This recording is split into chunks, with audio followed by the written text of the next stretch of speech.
Alors bonjour, dans cette partie 3 de la notion tectonique, il s'agit de vous illustrer ou vous donner un point de vue, une application concrète par rapport à cette démarche qui se dit une démarche du régionalisme critique.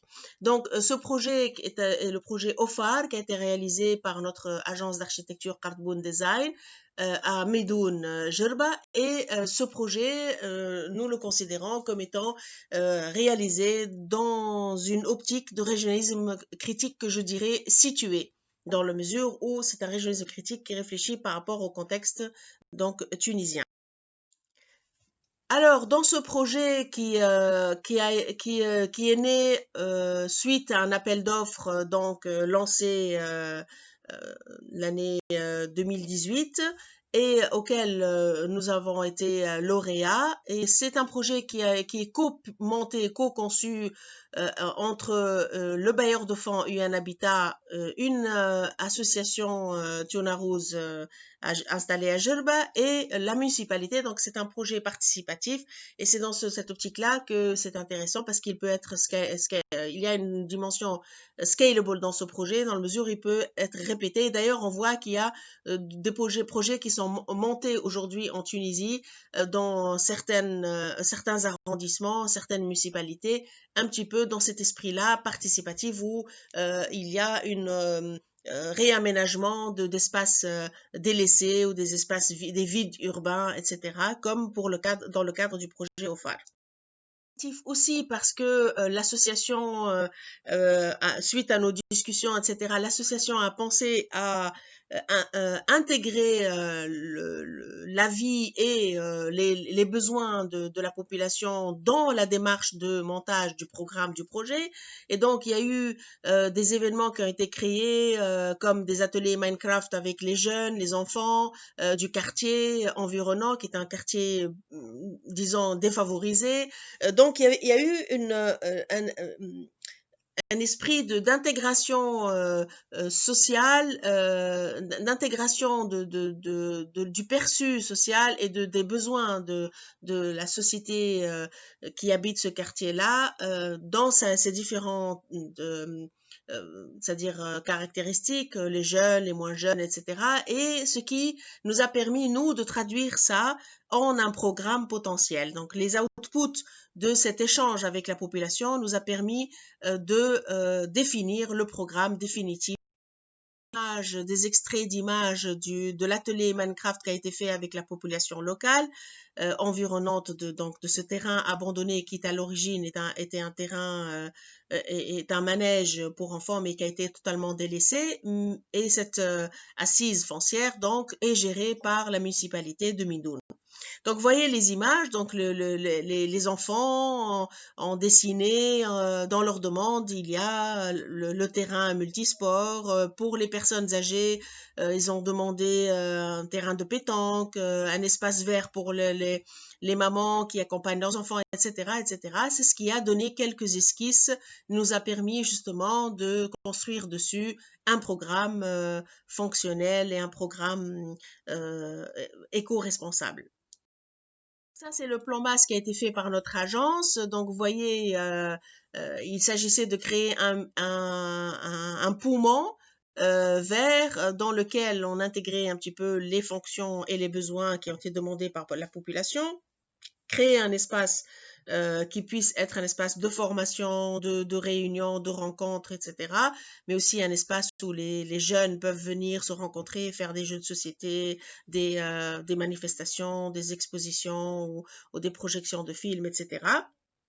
Et en même temps créer un espace de jeu pour enfants, un espace pétanque, des tablettes et des banquettes qui eux-mêmes deviennent des espaces pour jouer aux échecs, etc., etc.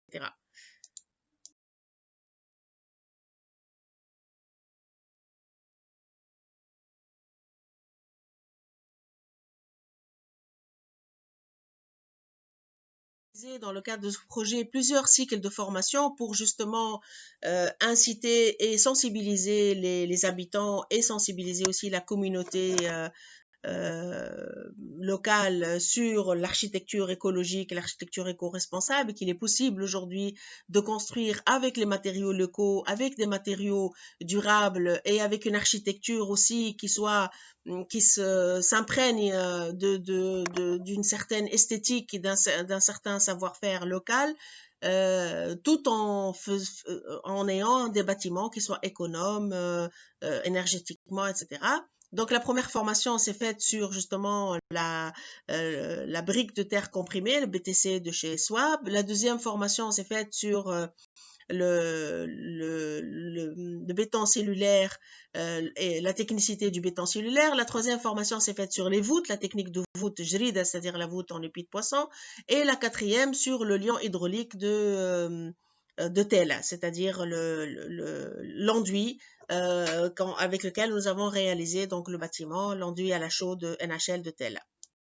Quatre grands principes, le principe tectonique, le principe constructif, le principe bioclimatique et le principe qu'on appelle multi-source supply, c'est-à-dire que aujourd'hui dans une architecture, il est possible de faire appel à plusieurs matériaux en fonction des besoins tectoniques. C'est-à-dire que là où j'ai besoin d'avoir un point d'appui et une descente des charges importante, je fais appel à un certain matériau. Là où j'ai besoin juste d'une enveloppe pour protéger, pour avoir une certaine hygrothermie intérieure, je fais appel à notre matériau, etc. C'est ce qu'on appelle le principe de multi-source suppliers.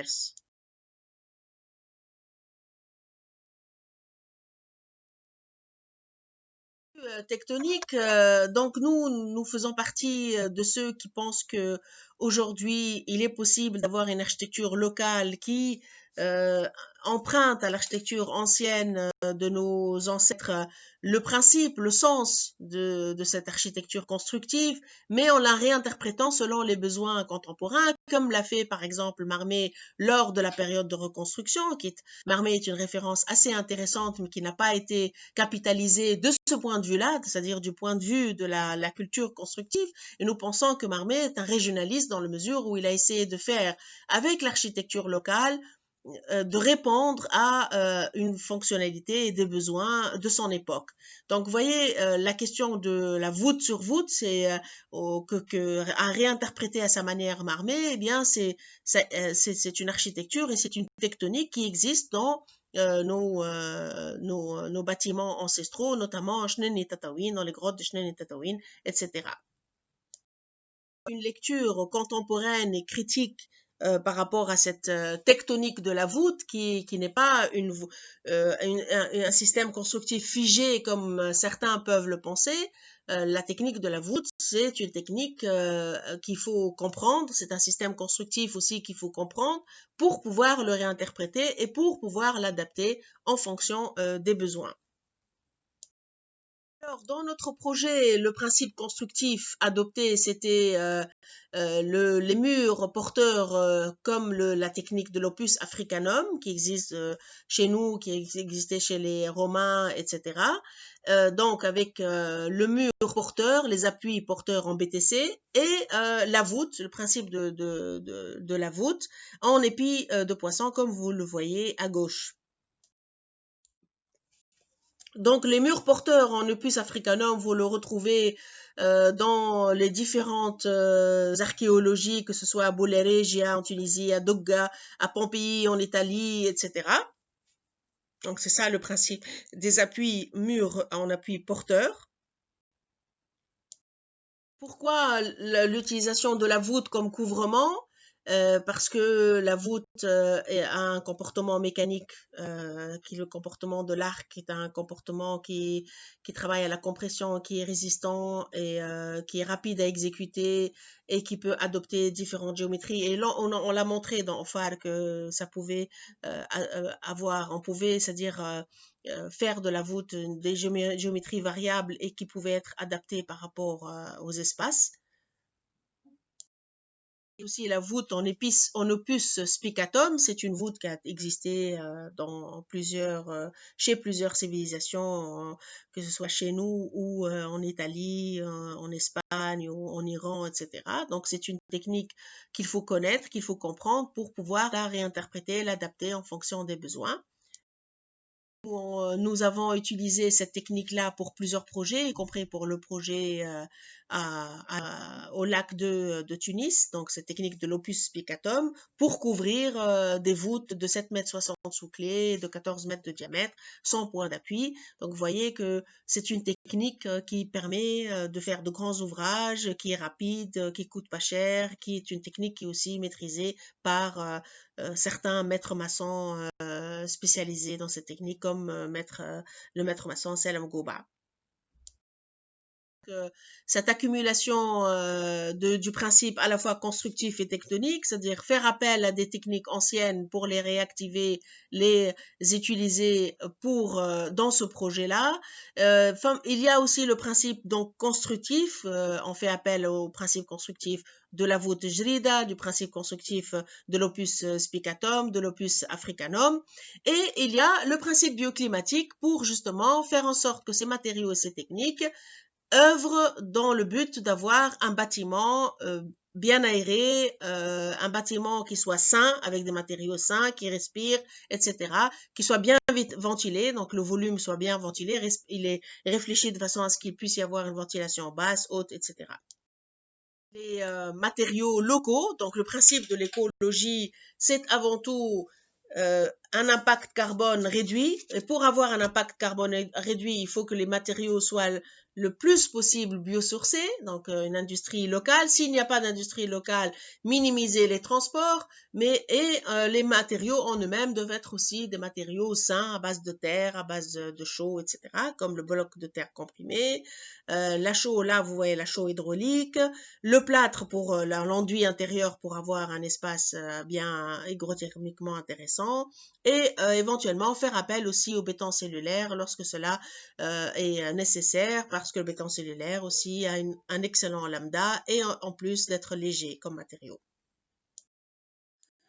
Donc ça, c'est le principe de la géométrie variable de la voûte. Il a fallu que notre ingénieur qui collabore avec nous dans nos projets, monsieur professeur Hedis Hiss, donc nous fasse l'étude mécanique et l'étude technique à l'aide du logiciel SAP pour justement trouver les notes de calcul et trouver donc le calcul nécessaire pour que la voûte soit stable et que les descentes de charge se fassent sur les appuis d'une manière correcte sans aucun problème. Donc voilà, vous voyez ici dans ce schéma la simulation de la géométrie de la voûte que nous avons construite et qui est une voûte asymétrique.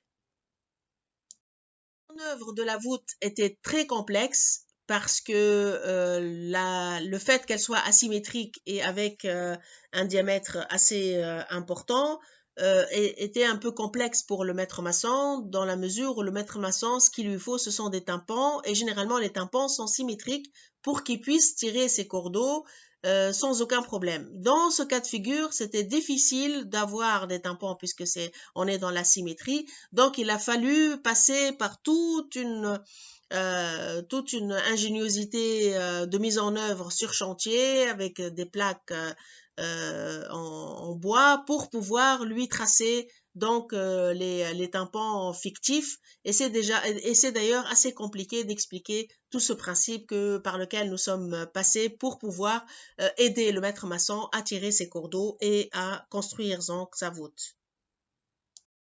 Phase chantier, donc pour des raisons de problèmes de production l'été 2019, nous n'avons pas pu faire la chape avec la chaux de NHL de Tella. C'est ce qui explique que quelque part l'éco-construction aussi subit parfois les aléas de la question industrielle. Il faut que pour pouvoir construire éco-responsable et avec des matériaux locaux, il faut que aussi l'industrie suive cette mouvance, et parfois en Tunisie c'est pas tout à fait possible parce que nous n'avons pas beaucoup d'usines donc de chaux par exemple, ou beaucoup d'usines de BTC, ce qui peut poser un problème au niveau du transport. Quoi qu'il en soit, donc vous voyez ici au niveau du chantier, donc le PVC des descentes d'eau pluviale qui sont intégrées au niveau donc des murs en BTC, la double peau des appuis pour créer un certain renfort au niveau des appuis pour la poussée des voûtes, de la voûte, et le chaînage qui permet de jouer le rôle de cerclage pour la voûte.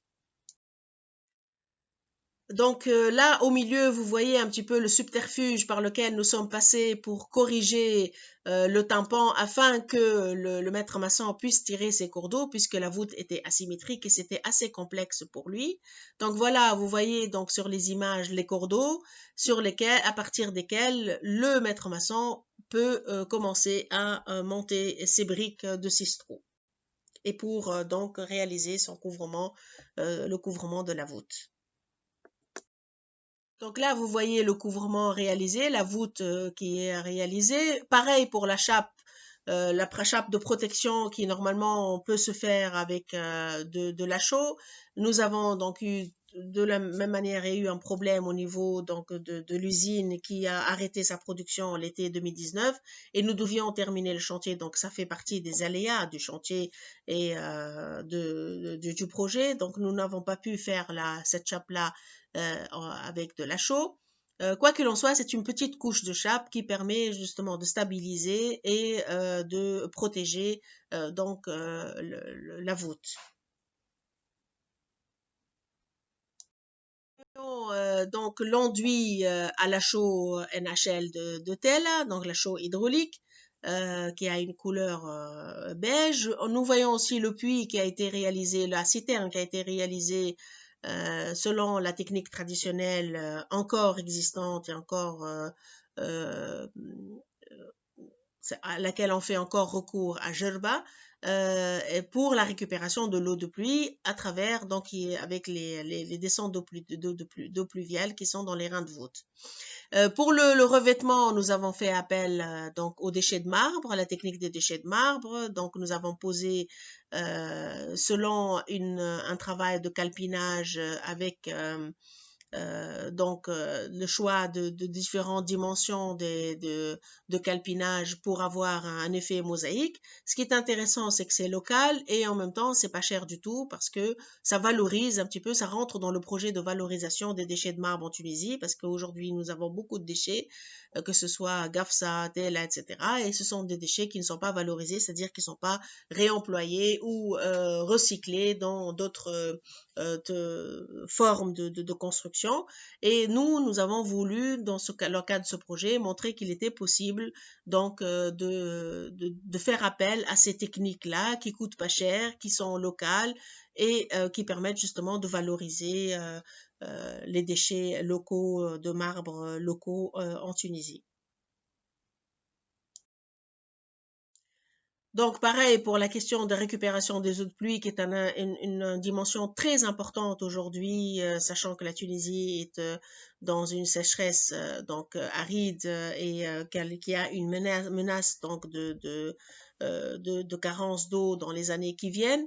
Donc, l'architecture peut devenir un biais très important pour justement préserver cette eau, pas uniquement la filtrer, mais préserver l'eau, c'est-à-dire que faire en sorte que toute l'eau de pluie soit récupérée dans des systèmes de citernes, systèmes de récupération d'eau par l'architecture. Donc, vous voyez aussi ici donc la descente d'eau pluviale dans les reins de voûte. Et la petite coupole qui, elle, vient par-dessus de la citerne, comme les techniques persistantes encore aujourd'hui dans le sud de la Tunisie.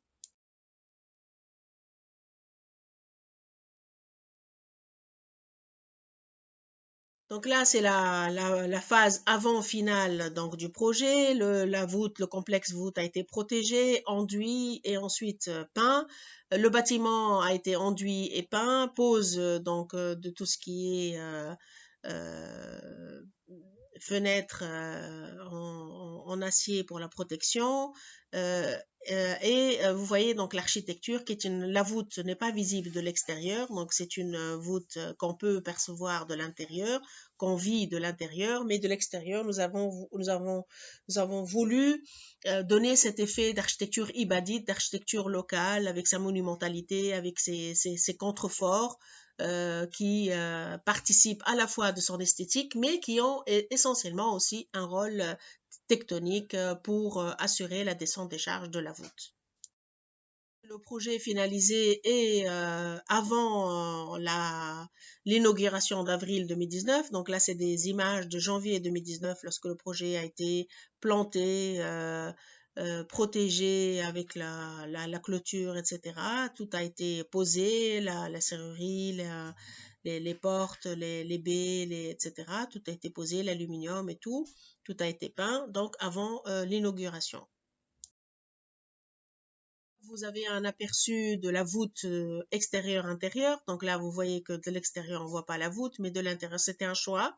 C'était un choix à la fois esthétique et tectonique de jouer sur cette dissimulation. Donc avoir une architecture ibadite à l'extérieur et ressentir et vivre la voûte donc de l'intérieur. Donc vous voyez la voûte asymétrique de l'intérieur avec les fawara, c'est-à-dire les fenêtres qui viennent au niveau de l'arc, sous la voûte, qui permettent justement de faire l'extraction de l'air par le haut, avec la ventilation aussi basse, ça crée donc une forme de surpression et donc une ventilation naturelle continue. Voilà, là c'est le projet tel qu'il a été inauguré le 13 avril 2019. Donc c'est un bâtiment qui a un coût total de 220 000 dinars. Avec un terrain de 1300 mètres carrés, un bâtiment neuf de 90 mètres carrés, surface donc couverte, gros œuvre, donc avec les murs, et en plus de la rénovation de 30 mètres carrés qui étaient existants, qui ont été intégrés dans cette voûte-là, donc d'où toute la spécificité de ce projet, de comment faire en sorte que le bâtiment soit lu comme un seul bâtiment, alors qu'il y a une interpénétration entre deux échelles différentes et deux bâtiments, d'où la voûte asymétrique, qui est assez complexe à expliquer ici dans le cadre d'une capsule vidéo.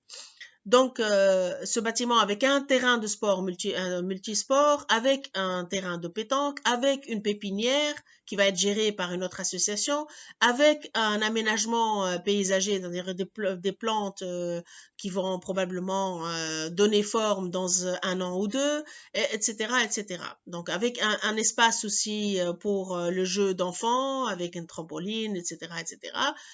Tout ça n'a pas beaucoup coûté, donc c'est un peu devenu un projet assez pionnier dans la mesure où c'est possible aujourd'hui de réaménager tous les vides urbains. Il y a un article qui est sorti sur Batimat qui explique un petit peu l'esprit de ce projet et qui peut être répété donc dans toutes les villes tunisiennes, dans tous les arrondissements, pour justement créer une dynamique, créer un espace agréable au sein des quartiers, pour que les gens s'approprient donc leurs espaces verts, s'approprient leurs espaces communs et en même temps créer de l'emploi, créer une richesse et faire en sorte que nos espaces vides ne soient pas des espaces utilisés comme des dépôts et des déchets pour les déchets, qu'ils soient aménagés ou autres. Voilà, je vous remercie.